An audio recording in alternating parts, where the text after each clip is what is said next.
Good morning everyone. Ayan, nandito po kami ngayon sa Batangas, dito sa Pico del Oro. Diyos ko guys, grabe po yung bagyo dito kagabi. Nagkatumba-tumba na yung signage nila.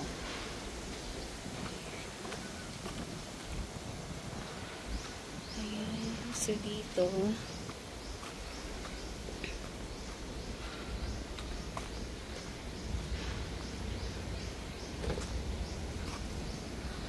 Diyos ko. Ito na yung itsura no daan. Tapos ito na yung lake. Tabi-tabi po.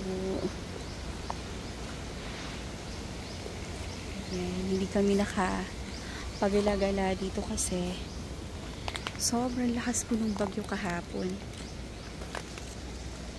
Ayan, so buti naman at maaraw-araw na. Sana wala na pong bagyo para makauwi na kami. Napakaganda po dito guys. At saka dito walang baha.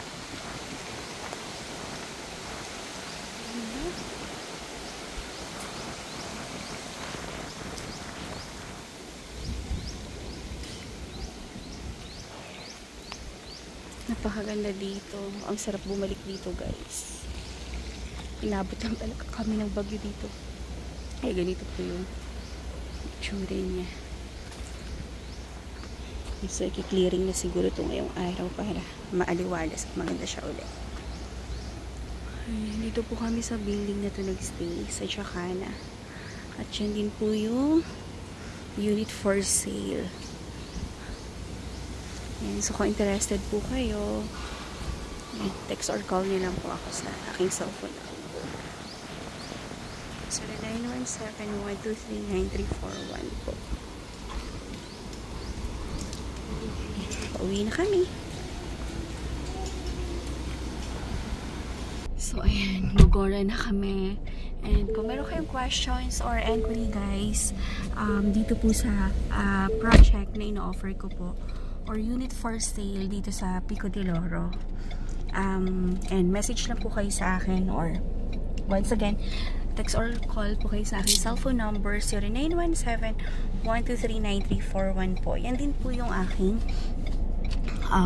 number sa Viber and WhatsApp po. Tapos yung Facebook account ko naman po is Cory Villarimo Grino. Yan, so napakasarap magstay dito guys. So happen lang po na talagang inabot kami ng bagyong Christine. So ito po siguro yung pinakamalakas na bagyo. Ayan, pero dito po nothing to worry kasi yung unit is nasa 7th floor naman siya.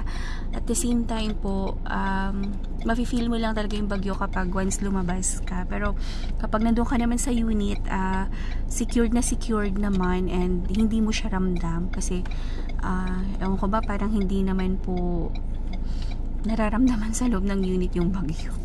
Kaya ayan, mag-message na po kayo sa akin kung gusto niyo po magkaroon ng unit dito, and kung gusto niyo po mag-relax. Ayan, perfect po itong Pico del Oro sa inyo guys. At saka po itong unit po na to, pwedeng na siyang pagkakitaan kasi ina-Airbnb po siya nung seller po. Kaya napakaganda po nung unit, and at the same time po ay nag-clearing operation na sila sa mga daan po. And so marami pang mga tinatayo ngayon, and yung mga existing price is mahal na guys. So ayan, mag-message lang kayo sa akin para mabigay ko pa po yung details po sa inyo. Yung unit guys is ayan, nasa unahan na siya ng video ko. So yung details po ng unit is 45 square meter po siya, kasama na yung balcony. Tapos yung view po niya is mountain view po. Tapos ito guys, kinaganda po dito sa Pico del Oro. Ayan, may mga emergency service po sila. Ayan, may mga ambulance po dyan. Kaya very safe. At dito po, pag once nakapag-check-in na kayo sa unit nyo, meron na pong shuttle service na magpipick up and maghahatid sa inyo kung halimbawa kung saan nyo po gustong pumunta. So ito guys, ayan, ito po yung country club. Ayan, so dyan sa country club, nandiyan na po yung mga restaurants, tapos yung swimming pool, yung tennis court, ano pa ba, yung bowling, basta nandiyan na po lahat ng entertainment dito sa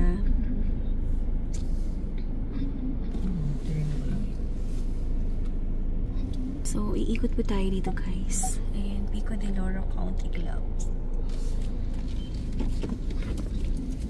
Hindi namin napuntahan kahapon guys is yung nasa beach kasi close po dahil nga sa bagyo, kaya dito lang talaga kami sa country club. Pero kung sakali mang hindi siya bumagyo, napakarami pong pwedeng ikutan dito at marami akong pwedeng ipakita sa inyo. Ayan, so this time po hindi pa kami pwedeng dumaan ng Kabyang Tunnel dahil nga sa bagyo. Siguro ang laki nung maging epekto kasi mapuno. So ang daan namin ngayon pauwi ng Manila is sa Nasugbu, Batangas po kami para makauwi po.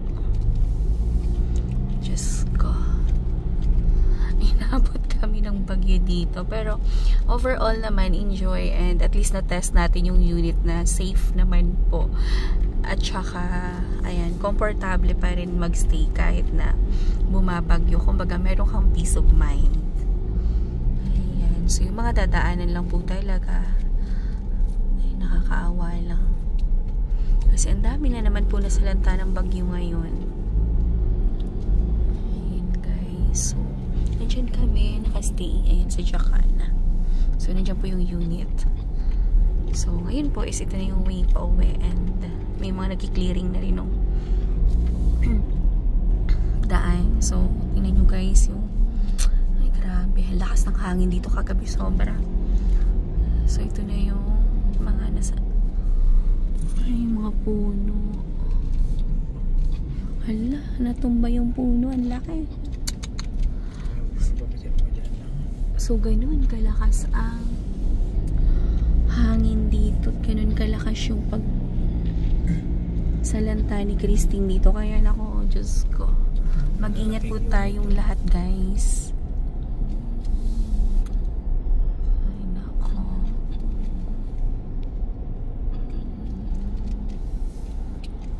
pero dito hindi siya talaga, walang baha po dito. Ayan, so makikita natin, i-tour ko po kayo para makita niyo yung kabuuan ng Pico de Loro po. Daming puno nagkatumbakan. Diyos ko.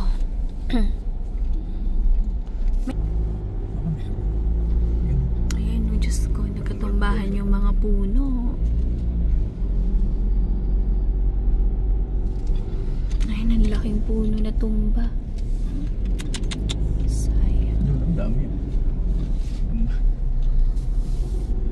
Ganito po kalakas yung bagyo dito. Ayan, so dyan guys, ayan yung sa may beach front, dyan banda. Ayan, ayan yung Pico Beach. Ayan guys, oh, ayan, Pico Beach. Pwede daw pumunta pero bawal mag-swimming yung lows nila dahil nga sa lakas talaga ng bagyo dito. So next time na lang guys, pag may pagkakataon ulit, pupunta tayo dyan, yung hindi na po bumabagyo. Lecture talaga dito. Oo. Ito mas so ayun siya guys, pa-exit na kami.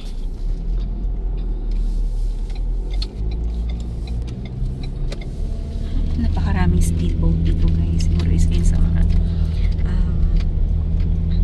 members po dito. So bye bye Pico.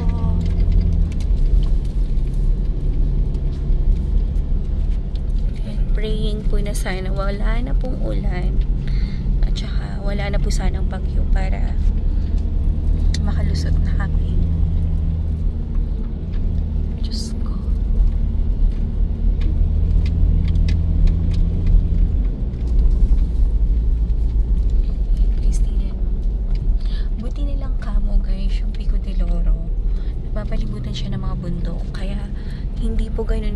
yung impact niya dahil naharangan siya ng mga kahoy. Pero kung wala yan, ako Diyos ko, mas malakas pa yan lalo. Yan, blessed pa rin. At nandiyan po tayo, inapat ng bagyo. Yan. And salamat po sa clients ko na ayan, pa-free staycation po sa amin. Ayan. Pakaganda dito guys, as in. Sobrang ganda.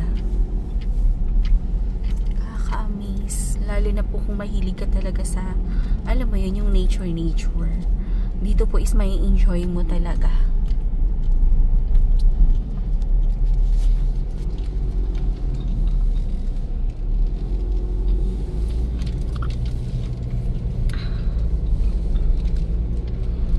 Guys, isasama ko kayo hanggang sa may gate po ng Pico. Siya guys. Ayan, dito hindi gaano. Wala po ako nakikitang mga or na-clearing na siya. Wala akong gaano nakikitang mga natumbang puno dito sa daan. So guys, ganito pa siya kalayo mula sa gate. Pag pumasok ka mismo dun sa country club. Yes, ko imagine na lang kagabi kung gaano kalakas. Sobrang nakakatakot. Ayan guys, so tingnan nyo yung view. Ayan yung view ng dagat. Sayang hindi tayo nakapagdagat.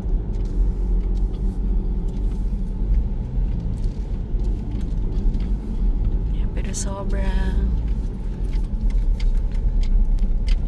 wow. Sobrang mapapawaw ka. Mount Pico. Ayun. Ayun yung Mount Pico.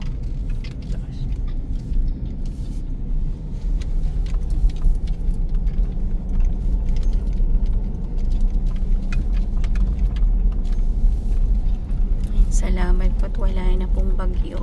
Sana lumabas na siya ng tuluyan. Ayan guys pag meron kayong inquiry or questions, huwag po kayong mahiya. Mag-message lang po kayo sa akin para mabigay ko sa iyo yung details. Pakaganda dito. Yun lang masasabi ko. Sobrang ganda. Kaya yun. Nangyari dyan. Sa lakas ng ulan. Ayun, ito may bago namang ginagawa. Ayan. Kaya lang ito naman wala siyang view ng mountain and view ng wala, nagatumbahan. Wala siyang view ng beach at saka mountain.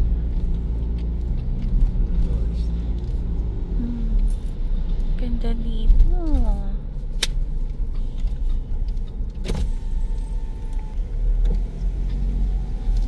Ayan, may kabayo pa. Oh, ha? Ayan, kaya flat yung damo kasi may mga